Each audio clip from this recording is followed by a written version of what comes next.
नैना और मेघा कॉलेज में साथ पढ़ती थी और दोनों पक्की सहेलियां थी। नैना का भाई अर्जुन मेघा को मन ही मन चाहने लगा था। दोनों की शादी भी तय हो गई और सब कुछ बहुत अच्छा जा रहा था। मगर उनकी कहानी में एक दुख भरा मोड़ तब आता है जब मेघा को कैंसर जैसी खतरनाक बीमारी हो जाती है। आगे क्या हुआ मेघा, नैना और अर्जुन की कहानी में, आइए साथ में देखते हैं।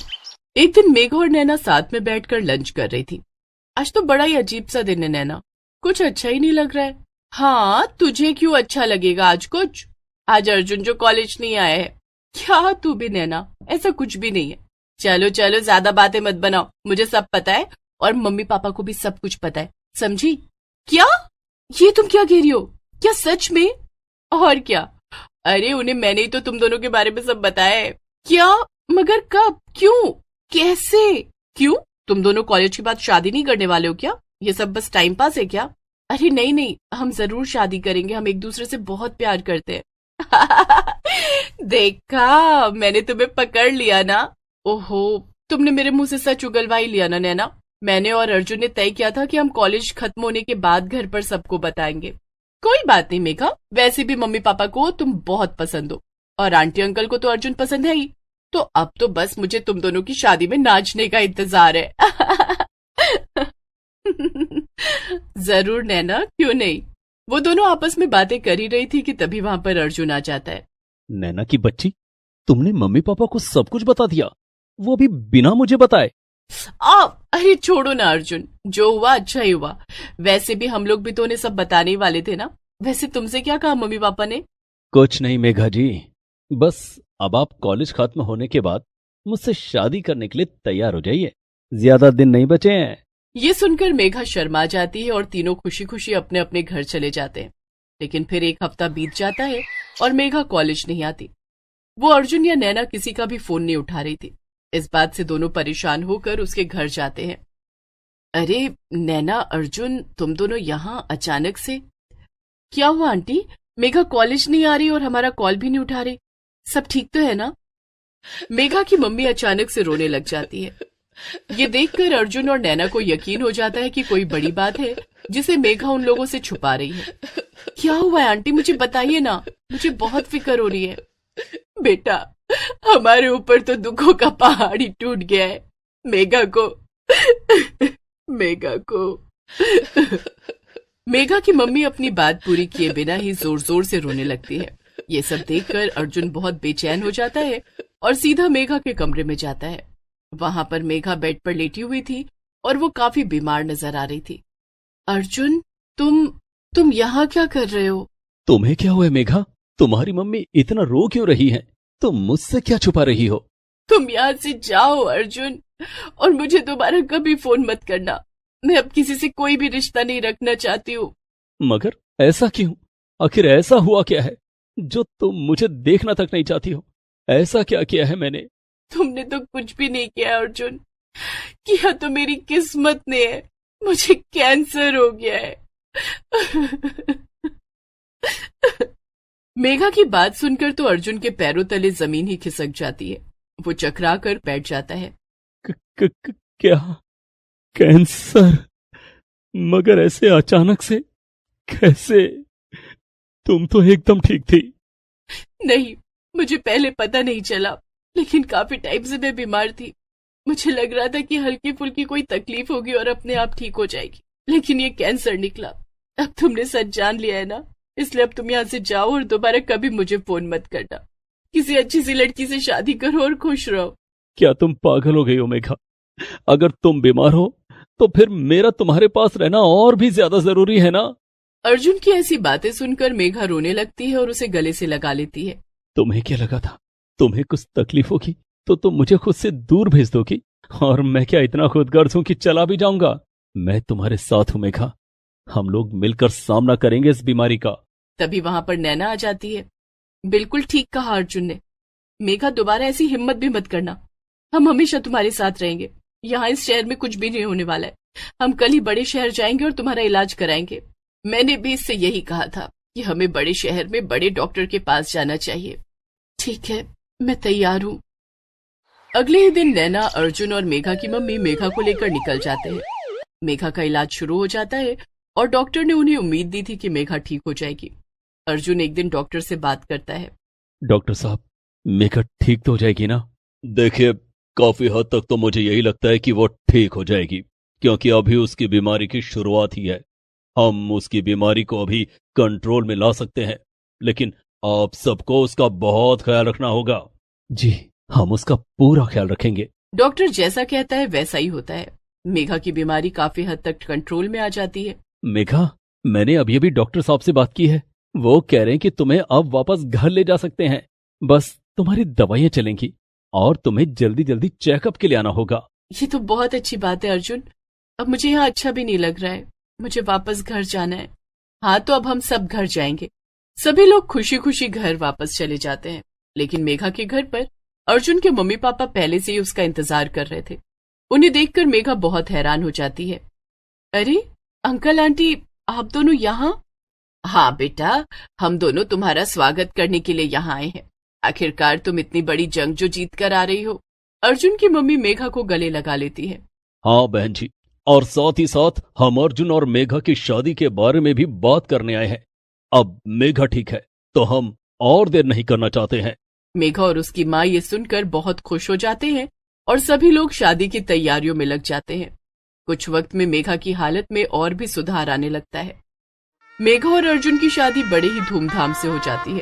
कुछ दिनों बाद अर्जुन और मेघा बैठकर आपस में बातें कर रहे थे। मुझे तो यकीन ही नहीं हो रहा है अर्जुन कि सब कुछ इतना अच्छा हो गया है।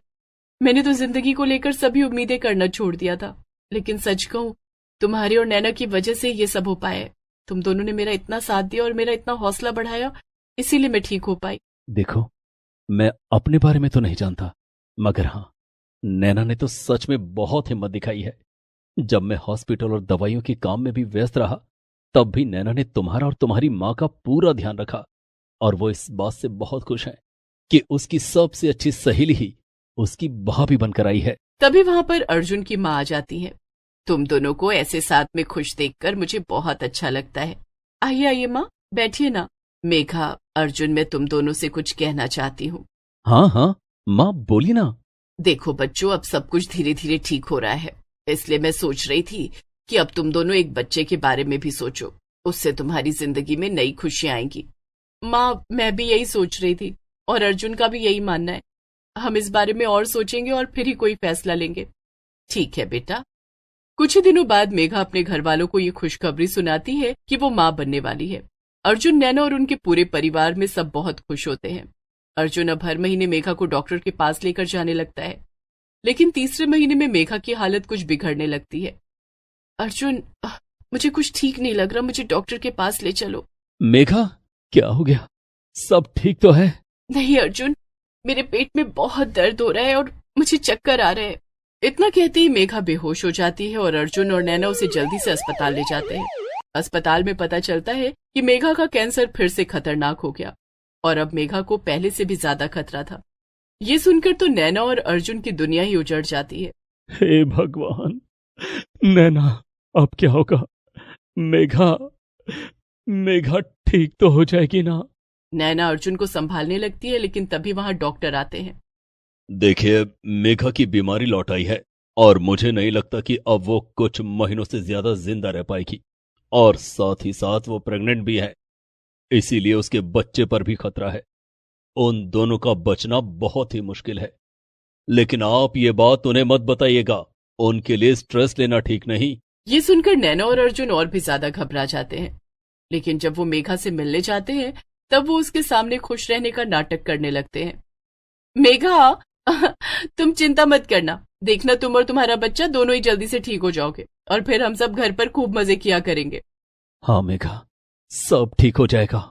नहीं, मुझे पता है मेरी बीमारी वापस आ गई है, लेकिन लेकिन अर्जुन, नैना, मेरा बच्चा तो बच जाएगा ना? अर्जुन और नैना इस बात का कोई जवाब नहीं दे पाते और उनकी आंखों में आंसू आ जाते हैं। ऐसे ही कुछ दिन बीत जाते हैं और मेघा की हालत और बिगड़ने लगती है और अर्जुन और नैना उसे बड़े शहर के अस्पताल में भर्ती करवा देते हैं। कई महीने बीत जाते हैं मगर मेघा की हालत में कोई सुधार नहीं आता और देखते ही देखते मेघा 9 महीने की गर्भवती हो जाती है। देखिए, अब बहुत नाजुक हालात हैं, डिलीवरी के दौरान कुछ भी हो सकता है। डॉक्टर, कुछ भी करके मेघा और बच्चे को बचा लीजिए प्लीज। देखिए, अब तो सब कुछ भगवान के ऊपर है, वही कुछ कर सकते हैं। अगर बच्चे या माँ में से कोई भी एक बच गया तो चमत्कार होगा। ये कहकर डॉक्टर ऑपरेशन थिएटर में चले जाते हैं। नैना, अर्जुन और उनके सभी घर वालों की सांसें अटकी हुई थी और कुछ घंटों बाद डॉक्टर बाहर निकलते हैं और अंदर से एक बच्चे के रोने की आवाज सुनाई देती है। मुबारक हो, आपको बेटी हुई है और वो बिल्कुल स्वस्थ है। ये सुनकर सभी खुश हो जाते हैं, मगर अर्जुन डॉक्टर से पूछता है, डॉक्टर, मगर मेघा वो कैसी है? माफ करिएगा, हम उसे नहीं बचा पाए। ये सुनकर तो जैसे नैना का परिवार टूट ही जाता है। मेघा की मौत की खबर उन सबको गहरे सदमे में डाल देती है। मेघा की माँ का तो रोते रोते बुरा हाल हो जाता है। मेरी बच्ची, हाय मेरी बच्ची, ये क्या किया तूने ऊपर वाले। एक तरफ मेघा की माँ की हालत रो रो कर खराब थी और वहीं दूसरी तरफ अर्जुन ने एकदम चुप्पी साध ली थी। वो किसी से एक शब्द भी नहीं बोल रहा था। वो अपनी बच्ची को लेकर वापस घर आ जाते हैं और मेघा का अंतिम संस्कार करवा देते हैं। लेकिन अर्जुन चुपचाप किसी गहरे ख्याल में खोया रहता था। एक दिन नैना उससे कहती है, अर्जुन, क्या सोचते रहते हो तुम? किसी से बात भी नहीं करते हो। मुझे बताओ, अपना मन हल्का करो। नैना, मेघा जब पिछली बार कैंसर से लड़ी थी और जीत गई थी, तब से उसका बस एक ही सपना था, यहाँ अपने घर के पास भी एक कैंसर हॉस्पिटल हो, क्योंकि मेघा को अपने इलाज के लिए इतनी दूर जाना पड़ा था। तो अब मैं उसका सपना पूरा करना चाहता हूँ। ये तो बहुत ही अच्छी बात है अर्जुन, मैं तुम्हारा पूरा साथ दूंगी। हमें मेघा का सपना जरूर पूरा करना चाहिए। मैं अपनी बाकी की सारी जिंदगी बस अपनी बच्ची और मेघा के देखे हुए सपने पर लगाना चाहता हूँ। इसके बाद नैना और अर्जुन मिलकर पास में एक कैंसर का अस्पताल बनवाते हैं और उसे मेघा का नाम देते हैं। मेघा का सपना पूरा हो जाता है और उस अस्पताल से कई लोगों को बहुत मदद मिलती है और अर्जुन मेघा की यादों और अपनी बेटी के सहारे एक नई जिंदगी शुरू करता है।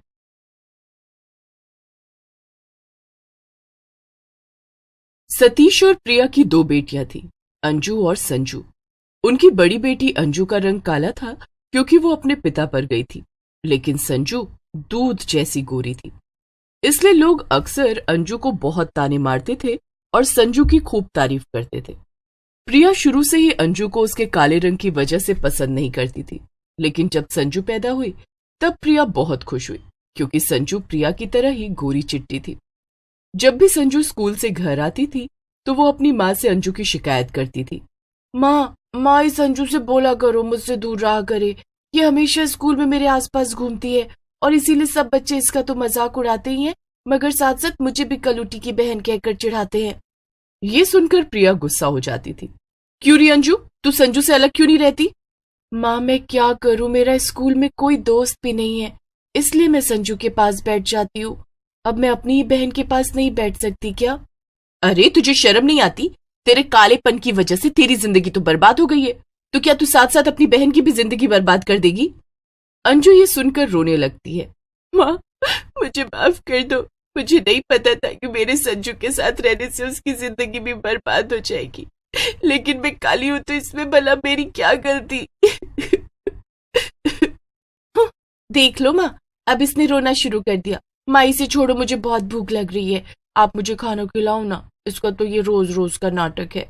हाँ हाँ मेरी प्यारी बच्ची, चल मैंने तेरे मनपसंद लौकी का कोफ्ता बनाया है और कल से तुझे स्कूल में कोई परेशान नहीं करेगा। मैंने इस कलूटी को अच्छे से समझा दिया है, ठीक है ना?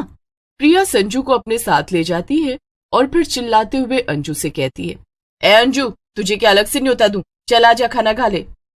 अपनी तरफ अपनी माँ का ऐसा बर्ताव देखकर अंजू की आंखों में आंसू आ जाते हैं, लेकिन तभी वहां उसके पिता सतीश आते हैं। उनके हाथ में एक मिठाई का डिब्बा भी था। सतीश अपनी बेटी अंजू को गले लगा लेता है और उससे कहता है, क्या हुआ मेरी बच्ची को? क्या तुम्हारी बहन और माँ ने फिर से तुमसे कुछ कहा? पापा, मेरा रंग काला है, इसलिए मेरी जिंदगी का कोई मतलब नहीं है, फिर मैं जीकर क्या करूंगी? अरे बेटा, ऐसा नहीं कहते, तुम मुझे ही देख लो, मेरा भी तो रंग सांवला है ना, तुम्हारी तरह। लेकिन देखो, मैंने खूब पढ़ाई लिखाई करी और मैं एक अच्छी नौकरी कर रहा हूं, और तुम्हारी माँ ने मुझसे शादी भी करी। बेटा, लोग तो हमेशा तुम में कोई ना कोई कमी निकालेंगे, लेकिन तुम बस अच्छे से पढ़ो, लिखो और आगे बढ़ो। जब तुम सफल हो जाओगी, तब कोई तुम्हारी कमी नहीं देखेगा। ये सुनकर अंजू चुप हो जाती है और अपने पिता की बात अच्छे से समझ जाती है।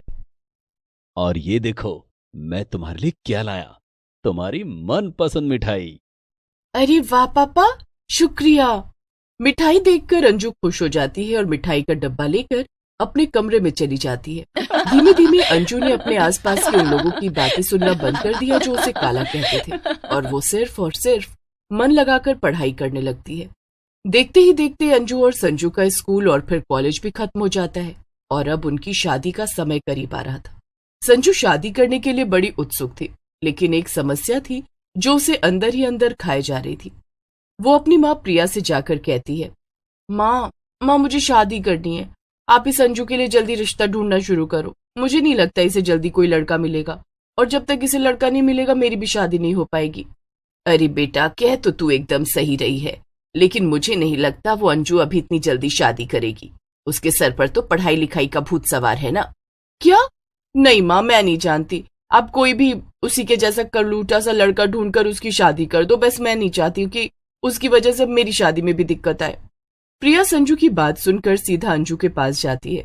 अंजू अपने पिता सतीश के साथ बैठी हुई थी और वो दोनों किसी परीक्षा के बारे में बात कर रहे थे। क्या हो प्रिया और संजू, तुम दोनों यहां पर? क्या काम है तुम्हें? हाँ अंजू, मैंने तेरे लिए एक रिश्ता ढूंढा है। मुझे बड़ी मुश्किल से ये एक लड़का मिला है। ये इसकी कपड़ों की दुकान है और बिल्कुल तेरे जैसा है। अब मेरा मतलब दोनों का रंग भी एक ही जैसा है, तो इससे शादी कर ले।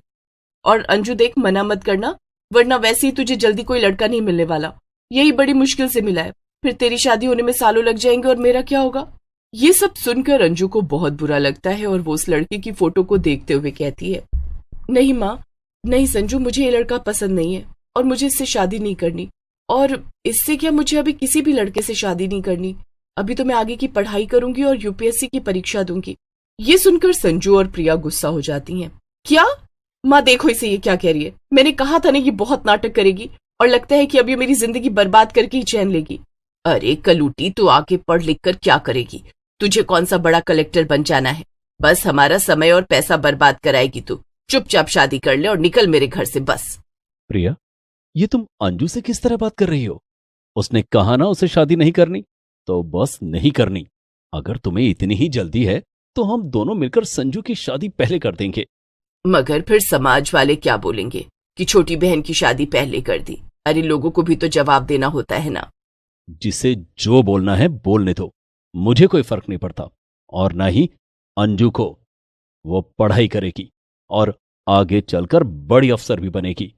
तुम बस अपनी दूसरी बेटी की शादी की तैयारी करो। अंजू को अकेला छोड़ दो और अपनी मर्जी से जीने दो। ठीक है, दोनों बाप बेटी का जो जी आए वो करो, मुझे क्या। मैं अपनी बेटी संजू की शादी खूब धूमधाम से कराऊंगी।